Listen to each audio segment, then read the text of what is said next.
Hi friends, welcome to our channel. எல்லோரும் எப்படி இருக்கீங்க? கண்டிப்பாக நல்லா இருப்பீங்கன்னு நினைக்கிறேன். இன்றைக்கி வந்துட்டு ரொம்ப முக்கியமான ஒரு விஷயத்தை வந்துட்டு உங்கள் கூட ஷேர் பண்ணிக்கிறேங்க. கண்டிப்பாக இது உங்கள் எல்லாத்துக்கும் தேவைப்படும். டெய்லர்ஸாக இருக்கிறவங்களுக்கு, டெய்லர்ஸ்க்கு மட்டும் இல்லை, இது வந்து கஸ்டமருக்கும் இது வந்துட்டு ரொம்ப முக்கியமாக தேவைப்படும். ஸோ இந்த வீடியோவை நீங்கள் கண்டிப்பாக சேவ் பண்ணி வச்சுக்கோங்க. உங்கள் கஸ்டமர் யாராவது இந்த மாதிரி பண்ணாங்க அப்படின்னா கண்டிப்பாக இந்த வீடியோ வந்து போட்டு காட்டுங்க, சரியா? நீங்களும் கொஞ்சம் உஷாராக இருந்துக்கோங்க. ஏன்னா இது நான் ஆல்ரெடி நிறைய ஃபேஸ் பண்ணிட்டேன். பண்ணினதுனால தான் இப்போ கொஞ்சம் ரொம்ப ரொம்ப தெளிவாக இருக்கேன் நான். அதனால் இது வந்து எனக்கே உண்மையால் வந்துட்டு இது ரொம்ப யூஸ் ஆகுது. இந்த கஸ்டமர்கிட்ட நான் வந்துட்டு இதை காட்ட போகிறேன். அவங்க சொன்னால் நம்ப மாட்டாங்க. ஏன்னா எந்த கஸ்டமருமே டெய்லர் எதை சொன்னாலும் நம்ப மாட்டாங்க. கேட்டால் அவங்க பொய் சொல்கிறாங்க, அவங்க வசதிக்கு எதையாவது வந்து சொல்கிறாங்க அப்படின்னு சொல்லுவாங்க. ஸோ இது எவ்வளோ தூரம் உண்மை அப்படிங்கிறது கண்டிப்பாக நானே அவங்கக்கிட்ட வந்து காட்டத்தான் போகிறேன் இந்த வீடியோவை. ஸோ அதனால் நீங்கள் கண்டிப்பாக இந்த வீடியோவை சேவ் பண்ணிட்டுக்கோங்க. எத்தனை பேர் சேவ் பண்ணியிருக்கீங்க? கஸ்டமர்கிட்ட வந்து இது இந்த மாதிரி சொல்கிற கஸ்டமர்கிட்ட நீங்கள் காட்டியிருக்கீங்க அப்படின்னு எனக்கு கண்டிப்பாக நீங்கள் வந்துட்டு கமெண்ட்டில் சொல்லணும், சரியா? சரி, ஓகே, என்ன அப்படின்னு சொல்லிட்டு பார்க்கலாம். இப்போ வந்து நான் ப்ளவுஸ் கட் பண்ண போகிறேன். இந்த ப்ளவுஸ் பார்த்தீங்க அப்படின்னா அலோ ப்ளவுஸு. இது நம்ம ஸ்டிச் பண்ணி கொடுத்தது தான். இது கொடுத்து எனக்கு தெரிஞ்சு ஒரு 4 மாதத்துக்கு பக்கம் இருக்கும்னு நான் நினைக்கிறேன். 4 மாதத்துக்கு மேலே இருந்தாலும் கம்மியாக இருக்காது. ஸோ இது வந்து பண்ணியிருந்தோம். இதே ப்ளவுஸை இப்போ எனக்கு அளவு கொடுத்துருக்காங்க. ஸோ அவங்க வந்து இதே அளவு எனக்கு எல்லாமே கரெக்டாக இருக்குங்க, இதே அளவு தைச்சிருங்க அப்படின்னு வந்து சொல்லியிருந்தாங்க. ஃபஸ்ட்டு நான் வந்து பாடி வந்து அளந்து காட்டுறேன், சரியா? பாருங்கள், நம்ம நார்மலாக பேக் சைடு போட்டிருக்கோம். நீட்டாக வந்துட்டு போட்டுட்டு பேக் சைடு பாடியோட அளவு ஃபஸ்ட்டு நான் எடுக்கிறேன். பாருங்கள், இந்த ஆம்கோலில் இருந்துட்டு இந்த ஆம்கோல் வரைக்கும் எடுக்கிறேங்க. 20.5 இன்ச் இருக்குது, சரிங்களா? 20.5 இன்ச் இருக்குது. அதுவுமே நான் வந்து கழுத்தெல்லாம் இது இழுத்து வச்சுருக்கேன். நம்ம நார்மலாக இப்படி பண்ண மாட்டோம் இல்லையா? கொஞ்சம் இடுப்பு பக்கம் மட்டும் நல்லா இழுத்து விட்டுட்டு இந்த இடத்துல தையல் 2 பக்கம் கரெக்டாக இருக்கா அப்படின்னு சொல்லி பார்த்தா போதும். இது ஏன்னா சுருக்கு சுருக்க இருக்கு. அவங்க வந்து போட்டுட்டு இன்னும் அவங்க தண்ணியிலே போடலையா, 2 டைம் மட்டும்தான் போட்டிருக்காங்களாம். ஜஸ்ட் ஒரு 1/2 hour 1 hour மட்டும்தாங்க வேர் பண்ணியிருந்தேன். அதனால எனக்கு இது தண்ணியில் போடலை, சரி அப்புறமா போட்டுக்கலான்னு விட்டுட்டேன் அப்படின்னு சொல்லியிருந்தாங்க. அப்புறம் இதே ப்ளவுஸு கரெக்டாக இருக்குது அப்படின்னு சொல்லி கொண்டு வந்துட்டாங்க. பாருங்கள், 20.5 இன்ச்சு கரெக்டாக இருக்குது. இப்போ இதில் உங்களுக்கு நல்லா தெரியும், நான் எப்போ வந்து ப்ளவுஸ் கட் பண்ணாலும் அது லைனிங்கில் நான் எழுதியிருப்பேன் அப்படின்னு உங்களுக்கு கண்டிப்பாக தெரியும் இல்லையா? அதை நான் காட்டுறேன் பாருங்கள். 20.5 இன்ச்சு ஞாபகம் வச்சுக்கோங்க. இங்கே பாருங்கள், பிளாக் கலர் துணிங்கிறதுனால அவங்க இன்னும் தண்ணியில் போடலாங்கிறதுனால எழுத்து ஓரளவுக்கு தெரியுது. உங்களுக்கு வீடியோவில் எனக்கு எப்படி காட்டுறதுன்னு தெரியல, ஏன்னா செல்ஃப் எடுக்கிறேன். உங்களுக்கு அது தெரியுமா இல்லையான்னு கூட எனக்கு தெரியல. பாருங்கள், நான் வந்து பாடி 20 எழுதியிருக்கேன். அதுவுமே வந்து 1/4 இன்ச்சு கம்மி பண்ணி 19.75 தான் எழுதியிருக்கேன். ஸோ அப்படின்னா இப்போ 19.75 தான் இதில் நான் வந்து வெட்டியிருப்பேன். ஆனால் இப்போ நம்ம செக் பண்ணுறப்ப எவ்வளோ இருந்துச்சு? 20.5 இன்ச் இருந்துச்சா? 3/4 இன்ச்சு வச்சுருக்கா? இப்போ இந்த அளவு ப்ளவுஸை வச்சு நான் தைச்சிட்றேன். 20.5 இன்ச்சு வச்சே தைச்சிட்றேன்னு வச்சுக்கோங்க. அப்போ பாடி லூஸாக இருக்குமா இருக்காதா? கண்டிப்பாக இருக்குமில்ல? அப்போ ஆம்கோல் வந்து சரி, ஷோல்டர் வந்து கழண்டு தானே வரும். இதுக்கு நாம் எப்படி பொறுப்பாக முடியும்? எனக்கு உண்மையாலுமே இவங்க அந்த ப்ளவுஸை கொடுத்தப்ப எனக்கு அந்த யோசனை வரல. என்கிட்ட அதெல்லாம் சொன்னாங்க, நான் 2 டைம் போட்டேங்க, நான் இன்னும் தண்ணியில் போடலை, இது கரெக்டாக இருந்துச்சு, சரிக்கோ இதுவே எடுத்துகிட்டு வந்துட்டேன் அப்படின்னாங்க. ஏன்னா இதுதான் லாஸ்ட் டைம் நம்ம தைச்சது. எப்போவுமே அவங்க வந்து என்கிட்ட எப்போ ப்ளவுஸ் கொடுத்தாலும் சரி இப்படி தான் சொல்லுவாங்க. அவங்க கொடுக்குற அதே ப்ளவுஸ் இப்படி தான் நம்ம அளவு வச்சு இப்படி தான் தைச்சி கொடுப்போம். ஊருக்கே இப்படி தான் தைச்சி கொடுக்குறோம், அவங்களுக்கு மட்டுமா பண்ணுறோம், தைச்சி கொடுப்போம். ஆனால் எப்போ பாரு எனக்கு வந்து லைட்டாக பாடி லூஸாக இருக்குங்க, கழுத்து லேசாக லூஸாக இருக்குது, கழண்டு வருதுமாங்க. நானும் அவங்களுக்கு தகுந்த மாதிரி கழுத்தை ஆல்ட்ரு பண்ணியும் வச்சு பார்த்தேன். எப்படி வச்சாலுமே கழுத்து வந்து லூஸாக தான் இருக்குது அப்படிம்பாங்க. எனக்கு பைத்தியமே பிடிச்ச மாதிரி ஆயிடுச்சு ஒரு கட்டத்தில். ஆட போங்கிற அப்படின்ட்டு ரொம்ப உண்மையாக டென்ஷன் ஆகிட்டேன். அப்புறம் இந்த ப்ளவுஸ் கொடுத்தப்ப பார்த்தீங்க அப்படின்னா லாஸ்ட்டாக இன்னொரு ப்ளவுஸ் ஒன்று கொடுத்தா அதை வச்சு தான் தைச்சோம். நான் வேணுன்னே வந்து பாருங்க 20 இருந்துச்சா, நான் எதுக்கும் இன்னொரு 1/4 இன்ச்சு கம்மியாக பண்ணி, 1/4 இன்ச்சுக்கு பெருசாக குறையாது தான், இருந்தாலும் கம்மி பண்ணிக்கலாம் அப்படின்ட்டு 19.75 தான் வச்சுருந்தேன். அப்போ வந்து அவங்க வந்து இப்படி சொல்கிறாங்க பாருங்கள், எல்லாமே எனக்கு பர்ஃபெக்டாக இருக்கும், கழுத்துலேருந்து எல்லாமே பர்ஃபெக்டாக இருக்குங்க, நீங்கள் இதே அளவு வச்சுருங்க அப்படின்னு கொடுத்துட்டு போயிருக்காங்க. இப்போ நான் இதை வச்சு அளவு வச்சு தைச்சா அப்போ இதுவும் லூஸாக தானே போகும். அதுவும் 1/2 இன்ச்சா, 3/4 இன்ச்சு வச்சு, 3/4 இன்ச்சு வச்சுன்னா என்ன ஆகுறது? சான்ஸே இல்லை. பாடியும் தொலைன்னு இருக்கும், கழுத்து கண்டிப்பாக கழண்டு போக தான் செய்யும். ஸோ இதிலிருந்து இன்றைக்கி நான் என்ன விஷயத்த உங்ககிட்ட சொல்கிறேன் அப்படின்னா, கஸ்டமர் துணி கொடுக்குறப்ப அவங்க சொன்னாங்கன்னா ரொம்ப உஷாராயிக்கோங்க. ஒரு தடவை ப்ளவுஸ் போட்டு நீங்கள் கழட்டுறீங்க அப்படின்னா கண்டிப்பாக பாடி லூஸ் ஆகும், துணி வந்து கொஞ்சம் ஸ்ட்ரெச் ஆகும், அப்படியெல்லாம் இருக்கவே இருக்காது. ஸோ இதை நீங்கள் ரொம்ப தெளிவாக தெரிஞ்சுக்கோங்க டெய்லர்ஸு.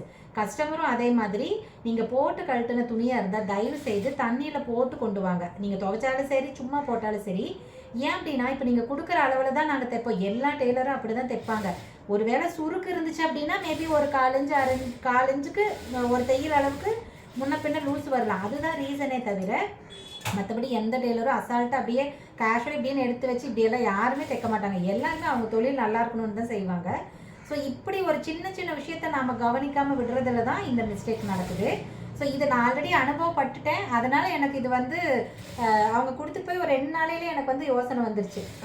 ஆமாம்ல போட்டு கழட்டுன்னு சொன்னாங்களா, அப்போ நம்ம செக் பண்ணிடலாம், பார்க்கலாம் எவ்வளோ தூரம் அவங்களுக்கு லூஸ் ஆகிருக்கு அப்படின்ட்டு. இப்போ 3/4 இன்ச்சு லூஸ் ஆகிருக்கு. இதை நான் இப்படியே எப்படி தைச்சி தர முடியும்? நல்ல வேலை இது எழுதியிருந்தங்காட்டியும் எனக்கு இது எவ்வளோ இருக்குதுன்னு தெரியும். நான் அதே அளவு தான் இப்போ வைக்க போகிறேன், 19.75 தான் வைக்க போகிறேன். சப்போஸ் இது எழுதாமல் நான் எழுதாமல் விட்டுருந்தேன்னு வச்சுக்கோங்களேன், இல்லை அதை எழுதுனது அழிஞ்சிருந்தது, நம்ம வேர்வையெல்லாம் படுது அழிஞ்சிருந்ததுன்னா எனக்கு எப்படி தெரியும்? இதை எப்படி நான் கம்மி பண்ணுவேன்? அதை யோசிக்கணும்ல. ஸோ அதனால் தயவுசெய்து கஸ்டமர் வந்துட்டு ப்ளவுஸ் போட்டிங்க அப்படின்னா சும்மாவாது தண்ணியில் போட்டு எடுத்து வைங்க. அதுவும் இது கூட பரவாயில்லைங்க, ஃபுல் வாயில் ப்ளவுஸ் எல்லாம் சம்மந்தமே இல்லாத லூஸாக தான் இருக்கும் நீங்கள் போட்டு கழட்டுனீங்கன்னா. அப்புறம் அதே அளவில் எல்லாம் தைச்சா கண்டிப்பாக மிஸ்டேக் வரதான் செய்யும். அதனால் தயவுசெய்து இந்த விஷயத்த நீங்கள் தெரிஞ்சுக்கோங்க. அதே மாதிரி டெய்லர்ஸும் அப்படி தான். ப்ளவுஸை கொடுக்குறாங்க அப்படின்னா உங்களுக்கு ஓரளவு பார்த்தாலே தெரியுது. எனக்கு பார்த்தோன்னே தெரிஞ்சிருச்சு தண்ணியிலே போடலைன்னு. அப்புறம் அவிலும் சொல்லிட்டாங்க, இது நான் தண்ணியிலே போடலை அப்படியே தான் இருக்குது அப்படின்னு சொல்லிட்டு. ஸோ அந்த மாதிரி கொஞ்சம் கேட்டு தெரிஞ்சுக்கோங்க. இது வந்து போட்டு பார்த்தீங்களா, ரீசெண்டாக போட்டு பார்த்தீங்களா அப்படிங்கிற மாதிரி ஏதாவது கேளுங்க. ஆனால் இதை எப்படி நம்ம கேட்குறதுன்னு எனக்கும் தோணலை. என்ன இந்த துணி துவைச்சிங்களா இல்லையா நான் கேட்க முடியும்? அது ஒன்றும் கேட்க முடியாது இல்லை, தெரியல எனக்கும் இது எப்படி கேட்குறதுன்னு தெரியல. ஆனால் கொஞ்சம் உஷாராக இருந்துக்கோங்க. இந்த மாதிரி ஏதாவது வந்து அவங்க தண்ணியில் போடாத ப்ளவுஸ் கொடுக்குறாங்க அப்படின்னா இது கண்டிப்பாக வந்துட்டு லூஸாக தான் இருக்கும். நீங்கள் 1/2 இன்ச் வந்து கம்மி பண்ணிக்கோங்க. பேக் சைடு மட்டும், ஃப்ரண்ட் சைடு கூட தேவையில்லை, அது ஒன்றும் பெருசாக இதாக இருக்குது. பேக்கில் மட்டும்தான் ரொம்ப ஸ்ட்ரெச் ஆகிடும். அதனால் மொத்த அளவில் இப்போ இது 20 இருந்துச்சு அப்படின்னா நீங்கள் 19 வச்சிங்கன்னா போதும். அது மாதிரி 1/2 இன்ச்சு குறைங்க. அப்புறம் அதுக்கு மேலே அது லூஸ் இருந்துச்சுன்னா மைல்டாக ஒரு டவுட்டு சரி ஒரு டக்கு பிடிச்சி கொடுத்துடலாம். ஆனால் கஸ்டமர்கிட்ட தெளிவாக சொல்லிடுங்க, நீங்கள் கொடுக்குற அளவில் தாங்க நாங்கள் தைக்கிறோம். ஒரு வேளை நீங்கள் இந்த ப்ளவுஸ் இப்படி வேணால் சொல்லுங்கள். இப்போ வந்து கொடுக்குறாங்கன்னு வச்சுக்கோங்க, எல்லா அளவும் இதுதாங்க கரெக்டாக இருக்குங்க, இதே அளவு தைச்சிருங்க அப்படின்னா ஓகேங்க, இதே அளவு நான் தைச்சிட்றேங்க. ஒரு வேளை மைல்டு ஏதாவது லூஸ் டைட் வந்துச்சுன்னா மேபி இதை நீங்கள் போட்டிருந்து தண்ணியில் இது போடாது இருந்தீங்கன்னா கொஞ்சம் முன்ன பின்ன அளவு இருக்குங்க. அப்படி இது இருந்ததுன்னா லூஸாக தான் நான் டக் பிடிச்சி கொடுக்குறேன்னு ஒரு வார்த்தை சொன்னீங்கன்னா அப்புறம் அவிலே சொல்லிடுவாங்க, இல்லை இல்லைங்க நான் இது இன்னும் தண்ணியிலே போடலைங்க, புது ப்ளவுஸு போட்டிருக்கேன், ஒரு தடவை போட்டுட்டு போனேன் அப்படியே கழட்டி வச்சுட்டேன். அந்த மாதிரி கண்டிப்பாக அவங்க சொல்லுவாங்க.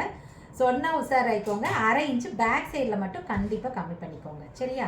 இது வந்து கண்டிப்பாக தெரியும். ஏன்னா இப்போ நான் தண்ணியில் போட்டிருந்தாங்கன்னு வச்சுக்கோங்களேன், 19.75 இருக்கிறது அது 19லயே தான் இருந்திருக்கும். இன்னும் கூட கம்மியாக இருந்திருக்கலாம், அதையும் சொல்ல முடியாது. இருந்தாலும் அது கூட ஓகே, நம்ம அட்ஜஸ்ட் பண்ணிக்க முடியும். பட் இப்படி லூஸாக இருக்கிறத நம்ம என்ன பண்ண முடியும்? அதனால் கண்டிப்பாக இந்த விஷயம் உங்களுக்கு தெரியணுங்க. இன்றைக்கி இதுக்காகவே நான் நினச்சிக்கிட்டே இருந்தேன், இந்த விஷயத்துக்கு நான் வீடியோ எடுக்கணும் மறந்துடக்கூடாது அப்படியே மூளையில் உண்மையாலும் ஓடிக்கிட்டே இருந்துச்சு. இந்த 2 நாளாக ஓடிக்கிட்டே இருந்துச்சு. ஸோ இப்போ கட் பண்ண போகிறேன். அதனால் சரி டக்குன்னு வந்து இதை சொல்லிடலாம் உங்களுக்கு அப்படின்னு சொல்லிட்டு நான் சொல்லியிருக்கேன். ஸோ கண்டிப்பாக தெரிஞ்சுக்கோங்க. டெய்லராக இருக்கிறவங்க கஸ்டமர்கிட்ட ஒரு தடவை கேட்டுக்கோங்க, இது கரெக்டாக இருக்கா, இப்போ ரீசெண்டாக போட்டிங்களா, போட்டு பார்த்தீங்களா, இல்லை இந்த மாதிரி தண்ணியில் இது போடாமல் இருந்திருந்தீங்க, போட்டு கழட்டிட்டு தண்ணியில் போடாமல் இருந்தீங்கன்னா பாடி லூஸ் ஆகிருக்குங்க, அந்த மாதிரி ஏதாவது இருக்கான்னு வேறு வழியே இல்லை, கேட்டுக்கோங்க. அதே மாதிரி கஸ்டமரும் ஒரு பக்கம் துணி கொடுக்க போகிறீங்க அப்படின்னா ஒருவேளை நீங்கள் இந்த மாதிரி போட்டுட்டு தண்ணியில் போடாமல் இருக்கீங்கன்னா அதை அவகிட்ட சொல்லிட்டாது வாங்க. அட்லீஸ்ட் நீங்கள் துவைக்காட்டி போச்சாது அவகிட்ட சொல்லிட்டாது வாங்க, இந்த மாதிரி நான் போட்டேங்க இன்னும் நான் தண்ணியில் போடலைன்னு சொன்னீங்கன்னா அவங்க தெரிஞ்சுப்பாங்க, கொஞ்சம் அளவு வந்து கம்மியாக வச்சு கொடுத்துருவாங்க, சரியா? இப்போ தெரியுதா ஏன் வந்து ஃபிட்டிங் வர மாட்டேங்குது, மைல்டாக லூஸ் வருதுன்னு இப்போ தெரியுதுங்களா? ஸோ இந்த மாதிரி சின்ன சின்ன விஷயத்தில் கூட கண்டிப்பாக நம்மளுக்கு வந்துட்டு ஃபிட்டிங் மிஸ் ஆகிறதுக்கு வாய்ப்பு இருக்குது. ஸோ இதையெல்லாமே நம்ம வந்துட்டு கவனமாக வச்சுக்கணும். டெய்லர் எத்தனை தாங்க யோசிக்கிறது, இருக்கிறதே கொஞ்சோண்டு மூளை, இதில் இத்தனை யோசிச்சு இருக்கிற மூளையெல்லாம் கரைஞ்சே வெளியில் வந்துட மாட்டேங்குது. இன்னும் உண்மையாலுமே நான் அப்படி தான் நிறைய விஷயம் யோசிச்சுக்கிட்டே இருப்பேன். இப்படி இருக்குமா, அப்படி இருக்குமா, இப்படி தைக்கலாமா, அப்படி தைக்கலாமான்னு ஒரு எப்படி சொல்கிறது, இந்த மாதிரி ஏதாவது ஒரு விஷயம் நான் யோசிச்சுக்கிட்டே தான் இருப்பேன். நிறைய வந்து வித்தியாசமாக ட்ரை பண்ணி பார்த்துருவேன். நான் அப்போ அண்ணாடி சொல்லிகிட்டே இருப்பேன், இப்படி யோசிச்சு தாங்க எனக்கு வந்து முடியெல்லாம் கொட்டி மூளையெல்லாம் கரைஞ்சிக்கிட்டே போக மாட்டேங்குது அப்படின்னு நான். ஸோ அதனால் கண்டிப்பாக இந்த விஷயம் தெரிஞ்சுக்கோங்க.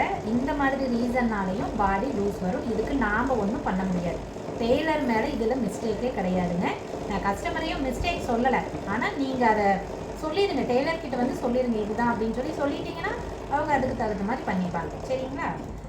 சரி ஓகே, இன்றைக்கி வந்துட்டு இந்த விஷயத்தை உங்கள்கிட்ட வந்து ஷேர் பண்ணிக்கணும் அப்படின்னு நினச்சேன். கண்டிப்பாக இந்த விஷயம் உங்களுக்கு ரொம்ப யூஸ்ஃபுல்லாக இருக்கும்னு நினைக்கிறேன். யூஸ்ஃபுல்லாக இருந்ததுன்னு நினச்சிங்க அப்படின்னா கண்டிப்பாக இந்த வீடியோ வந்து லைக் பண்ணிக்கோங்க. நான் சொன்ன மாதிரி இந்த வீடியோ வந்து சேவ் பண்ணி வச்சுக்கோங்க. உங்கள் கஸ்டமர் யாராவது இந்த மாதிரி கொடுத்துருக்காங்கன்னா அவங்ககிட்ட போட்டு காட்டுங்க. அப்போ தான் நம்புவாங்க, இல்லாட்டி நம்ப மாட்டாங்க. நானே இது வந்து எடுத்து வைக்கணும், அப்போ தான் அவங்களுக்கு காட்டினா தான் நம்புவாங்க அவங்க. சரியா? அதனால கண்டிப்பாக வந்துட்டு இந்த விஷயத்த யூஸ் பண்ணிக்கோங்க. ஓகே, இதே மாதிரி நிறைய டிப்ஸ் உங்களுக்கு வேணும் அப்படின்னா நம்ம சேனலை சப்ஸ்கிரைப் பண்ணி வச்சுக்கோங்க. பக்கத்துலேயே பாருங்கள் ஒரு பெல் ஐக்கன் இருக்கும், அதையும் தட்டி விட்டுருங்க. ஸோ அப்போ தான் நான் எப்போல்லாம் வீடியோ போடுறேன்னா உடனே உங்களுக்கு நோட்டிஃபிகேஷன் வந்துடும். ஸோ நம்ம வீடியோஸை நீங்கள் வந்து மிஸ் பண்ணாமல் பார்க்க முடியும். ஓகேங்க, இந்த வீடியோ இதோட முடியுது. நான் இன்னொரு வீடியோவில் உங்களை பார்க்குறேன். பாய். நான் ஏதாவது வீடியோ எடுக்கிறப்ப தான் இங்கே டொரோ டொரோ டொரோ டொரோங்க வேண்டியது. அங்கே காதும் கேட்காது, ஒன்றும் கேட்காது அந்த இடத்துல.